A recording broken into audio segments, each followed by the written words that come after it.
And welcome back, ladies and gentlemen. This is still the University Alliance Cup Season 3 featuring Wild Rift. We're getting into our Division A games, and this is going to be a Group A game, I believe, between Ateneo de Manila University LG Gaia.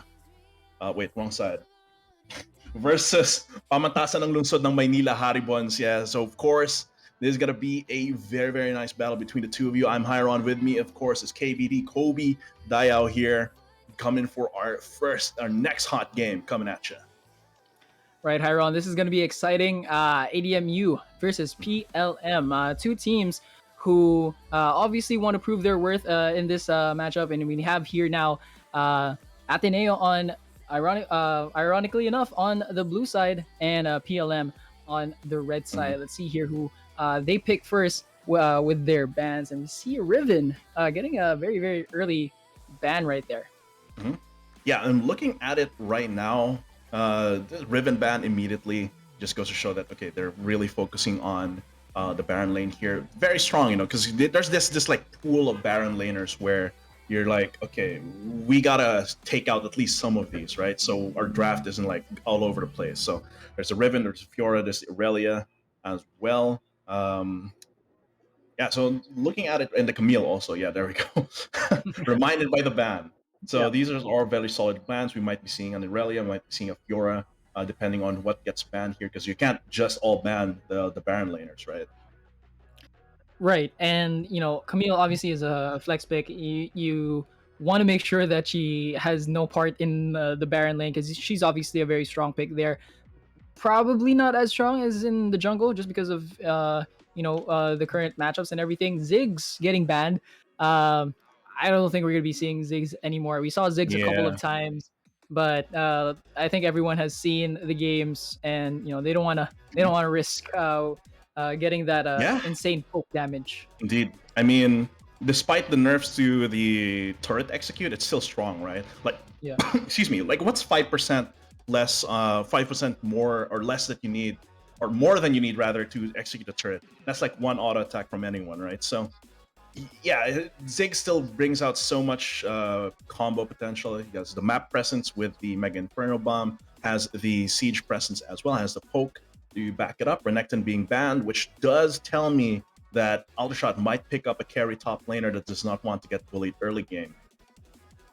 Yeah, it looks like it, because even Ziggs, if you play it right. Lulu, they're prioritizing this. They might be giving up a top laner then if Zirak here actually has Fiora in his champion pool, could go for other stuff. Like, yeah, there we go. I was just talking about how there's the big four and 3 of them are banned here. So Lulu here being the priority, that means they want to have a hyper carry to just enable here. And the Kaisa and Wild Rift is a prime example of that. With the Jarvan just goes in, very characteristic.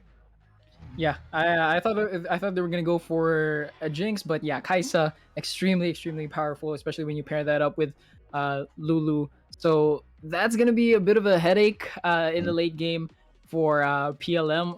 It'll be interesting to see how they try to counter that and try to limit the scaling of Kaisa. But man, if Lulu just gets an Ardent Sensor and it just shields a level 5 Kaisa, that's gonna be again a very, very, very headachy matchup. Yeah, and what I'm excited about this Dragon lane is that it seems like Berserk's playing on as well. We all know Berserk, very long history in esports, collegiate esports especially, all the way from UPD, now playing here for LG at ADMU. Just tumawid lang sa katip. Ginawa ni Mikey, but let's see, the second phase here is going to be the Galio being banned out. Don't want to give a Cataclysm into Hero's Entrance combo to ADMU. As for this, TF, LG missed the ban, but TF is going to be banned out as well to deny the other side any global pressure for if they want to priority pick it in the second picking phase.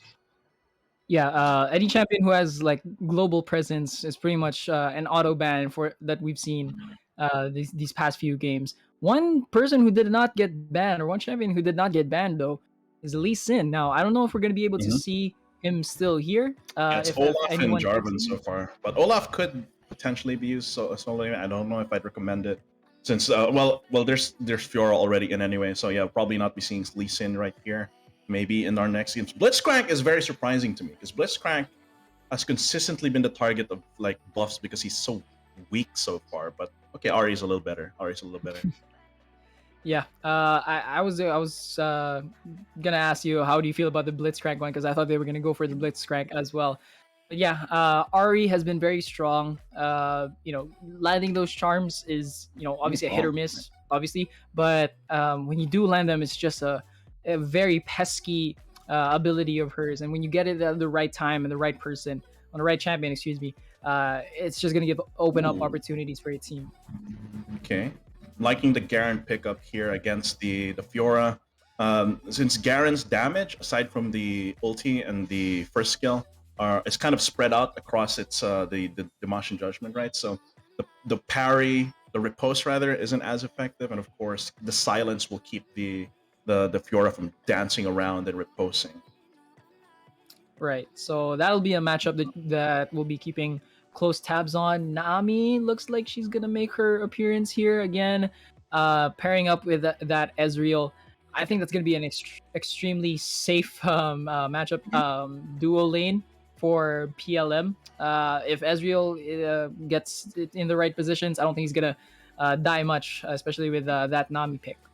Yeah, of course, it's gonna go Ardent Sensor, probably Harmonic Echo. I think you can make a case for Staff of Flowing Water just because you have the speed and the AP for the Ahri and the Ezreal, and of course a little bit of speed goes a long way for the Olaf as well. Even though he'd appreciate the attack speed from Ardent Sensor, and of course Fiora. So we're gonna have to see how Les G itemizes for that. But so far, what are we looking at here? Like in terms of the comps, which one are you favoring right here, Kobe? Well, on an unbiased pick, even though I'm a big fan of Lulu, just to clear that out. But I think I would have to go with ADMU because Mm-hmm. um, that combination with Lulu and Kaisa is just gonna be a pest in the early game, and it's just gonna grow even more. Especially if they get some early kills in the first, I don't know, 2 minutes before the first, or maybe before the first dragon comes up. That's gonna be a headache for PLM. I don't think PLM is gonna be down for the count. I don't think this is going to be a Yeah. one-sided Mm-hmm. matchup, especially with that Fiora and Olaf. They're going to do some damage, obviously, throughout the entirety of this game. Yeah, I mean Haribon Esport, the Haribons, they struggled. They went all the way through Division B in the previous season, and now they want to prove themselves within Division A. We got that drip there from Berserk there on LG Guy, and of course Haribons with that glasses game, got that adjusting glasses kind of pose here, just to show get himself out there. Let's see though, level 1. Is anyone going to go for anything crazy as we load onto the Rift here? It doesn't seem like it, but yeah, seems like we're going to get into this game. A lot of mid lane pressure here immediately, just to ensure that they get early priority and can get them out of the way first, so they can maybe go for an invid just to make sure. Yeah, no wards pointed out on for PLM side. ADMU does have that ward right there over the blue side for PLM, so that's gonna be tricky for Olaf. Standard start there for both jungles, starting with that red and clearing every other camp on that side. Yeah, it's good. It'll be interesting to see how if Olaf goes to that blue side and then they just go in for that engage. But yeah, that's a lot of good matchups to watch out for, especially here in mid, but more Oh, so this on is the top an lane. early gank. Aldershot possibly going for an early gank here, gets the flag and not the flag and drag, but just the flag. But it does, I believe, force the flash out of Chewy. Could go for a repeat gank after, and this is giving Quinn. Oh, with that trade, might not be as ahead in terms of the lane as we thought, but still, seems like this Ahri is gonna be a-okay. Still has the honey fruit. Oh, Quinn here dodges, Ooh, just barely almost. dodges that charm right there. Wrong read on the charm there, but go creep, almost getting him, forces the barrier out. Now Quain is the one that has to back off here. Good thing it's not pushing too hard in his direction, but it doesn't seem like he's gonna go for a recall just yet. Yeah, it looks like PLM will get that bottom side River Scuttler on. I don't think the ADMU got the top side, at least not just yet. But yeah, interesting things happening right now in the mid lane.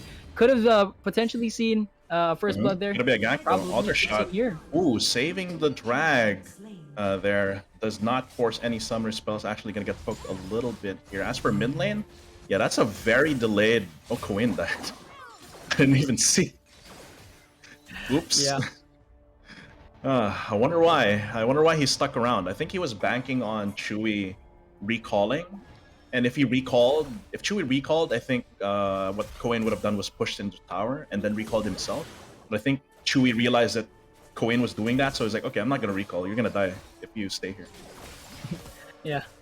It was either that or just a little bit of some butterfingers and missed the recall button. How do you miss your recall button for 5 seconds? Well, hey, sometimes you just press Yeah, the recall button it. and like Sometimes your fingers sweaty or wet and like your phone screen is like, I've never known this person in my life. You know? Yeah. Yeah. Yeah, a lot of vision here for PLM side on the bottom. They obviously want to make sure that they have enough for that Drake popping up in a little bit. I wouldn't trade probably this Drake for let's say the River Scuttler, but we'll see which team goes for that Mountain Drake in the next couple of seconds. Yeah, Mountain Drake kind of tanky, you know, and they do have the Olaf here, and the Ezreal, of course, has the, I believe, has not recalled for, okay, just about to recall right here after pushing it out. Paradox is going to try and delay the port here. That's actually going to be a small cost of tempo here for Earlsu having his recall delayed.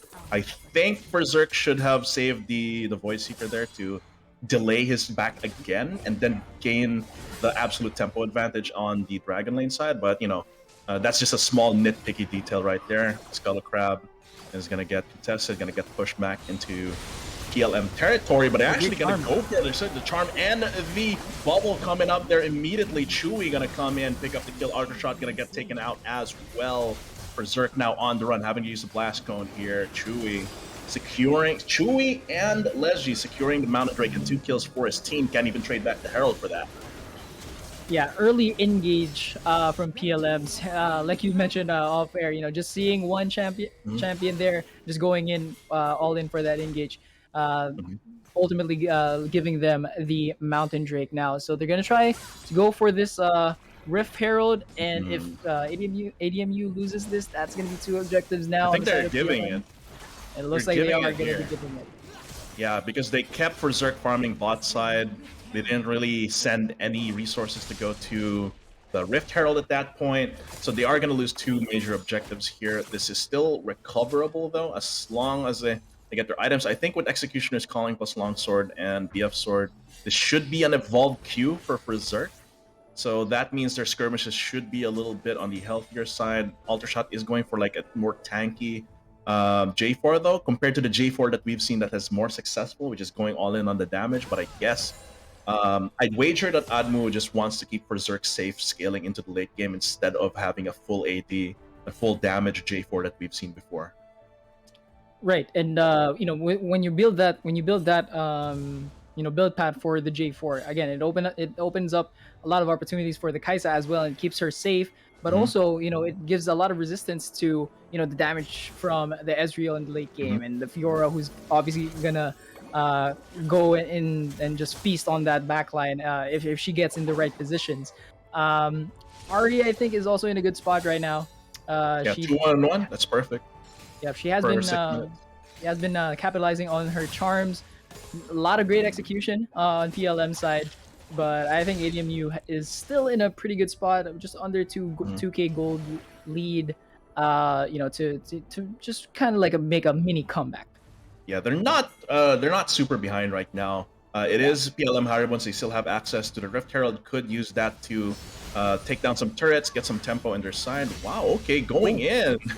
I think Umbris just wants to let Chewie know that there's some pressure right there. Flag and Drag not going to hit. Coin taking a little bit of damage, just maintaining a defense here mid lane. But PLM, obviously, the ones in the driver's seat right now, they could set up for a gank.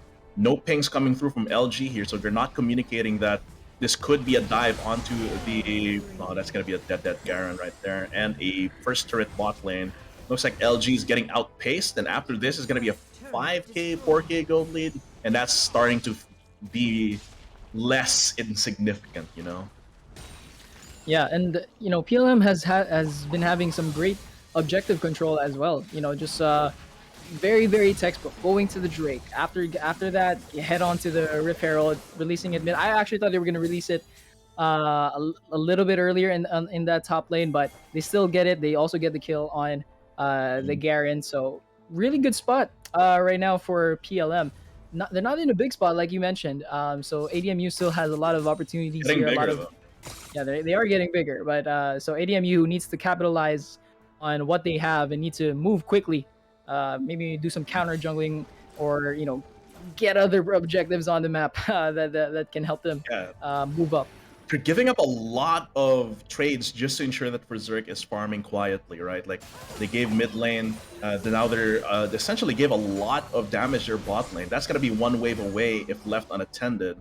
So Coin's gonna try and pick up the slack around here. He's got the Roa that try and shove back the wave, actually threatening a turret take as well if Haribons doesn't back off here. Under a ward, so Coin should have full knowledge here. Goes in with a shuriken flip, forces the flash out of the Ezreal here.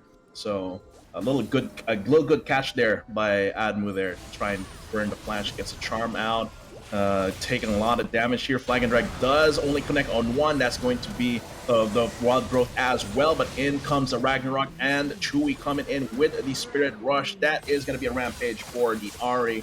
And now in comes Rack here, trying to take out Berserk, not able to, but that's still a 2-for-0 trade. And that is ADMU one by one, slowly losing their footing here with a 5k gold lead on PLM Haribon, starting to control the game with 2 stacks of break on their pockets. It's not looking good. Yeah. When you look at Berserk's build path right now, I think he's I mean, I get that you have to evolve Kai'Sa's abilities and everything, but I think had he just complete one item first, I think that's really hurting him as well in this late game.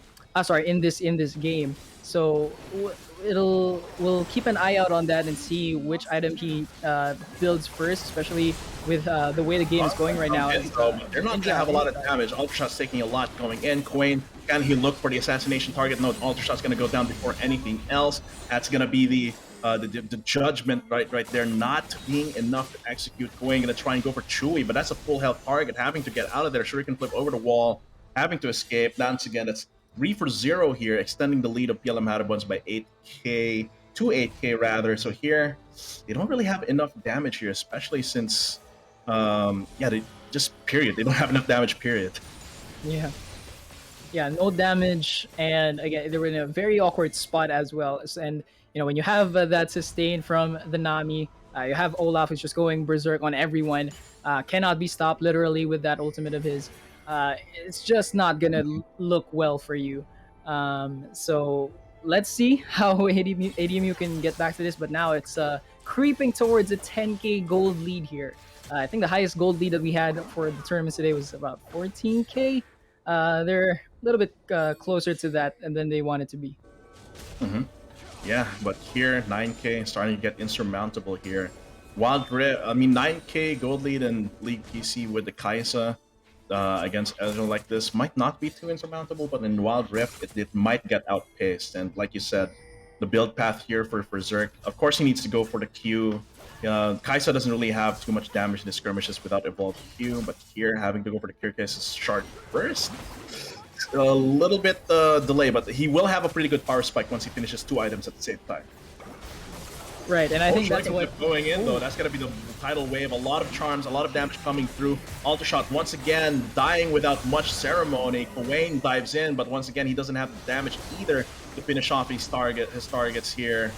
So it looks like ADMU is just faltering right here and there. 2 turrets. The Shelly still at full health here, marching onto inhib turret. This is gonna be bad if they go all the way through.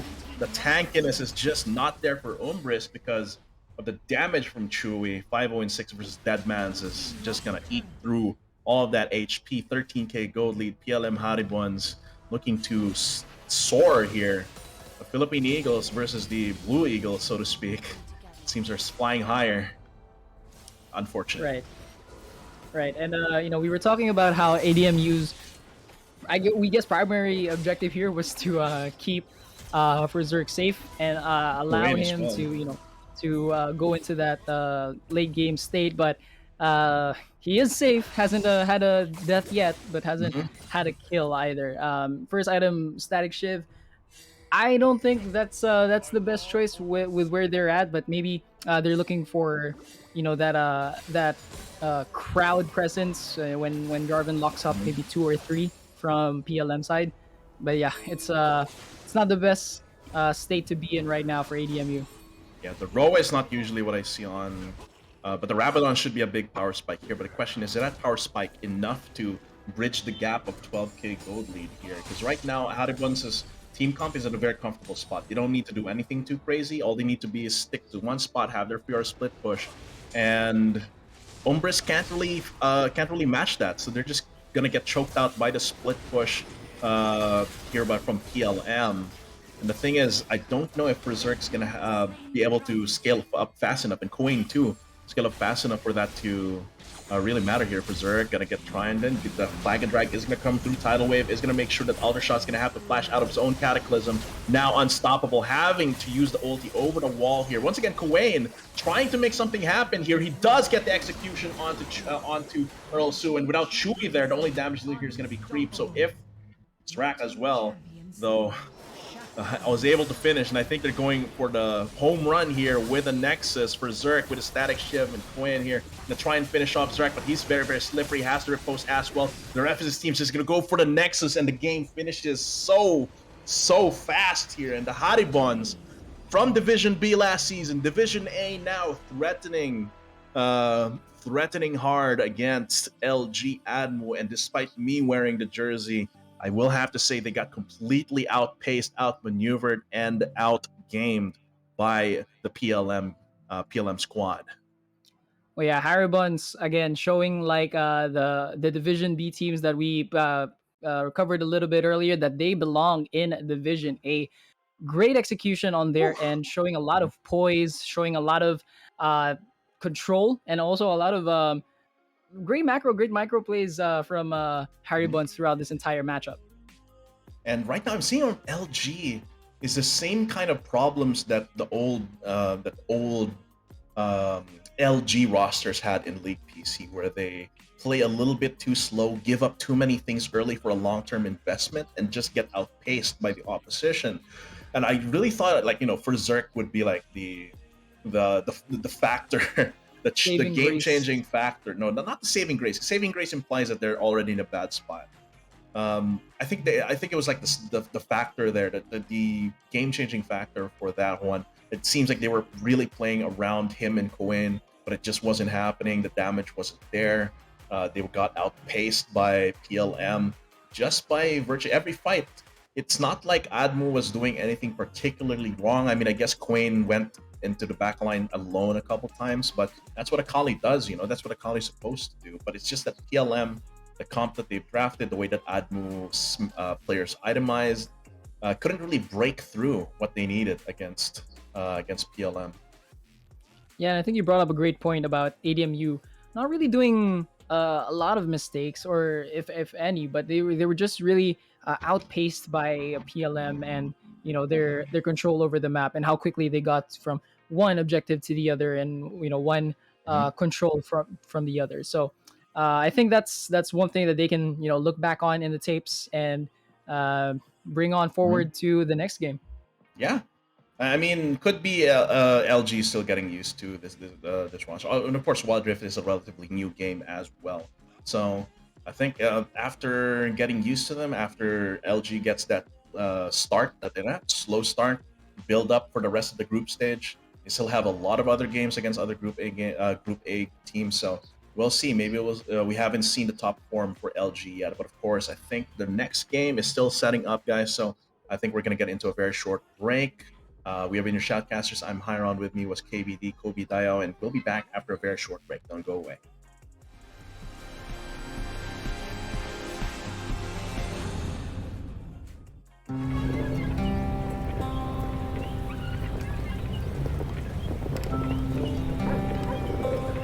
Manong Fishball ang tawag sa kanya. Everyday siya kung dumating. Kaya parang institusyon na siya dito sa area namin.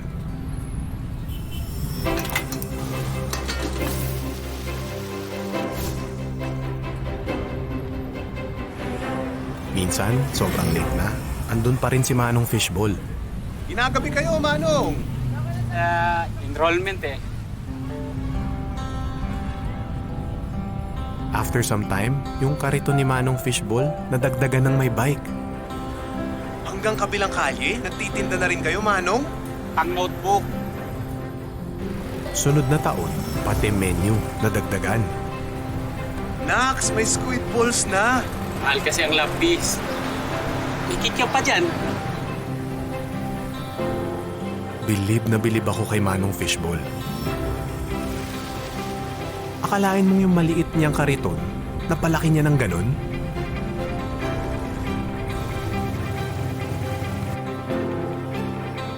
Ang nagagawa nga naman ng pangarap ng isang magulang.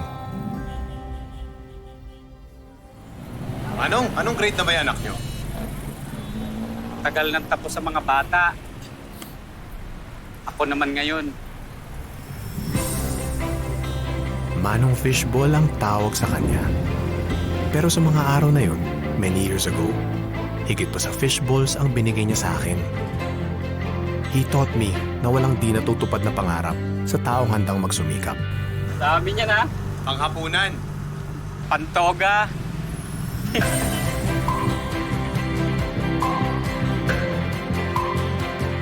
Atin ang pangarap. Atin ang pagsisikap. Atin ang mundo. Globe.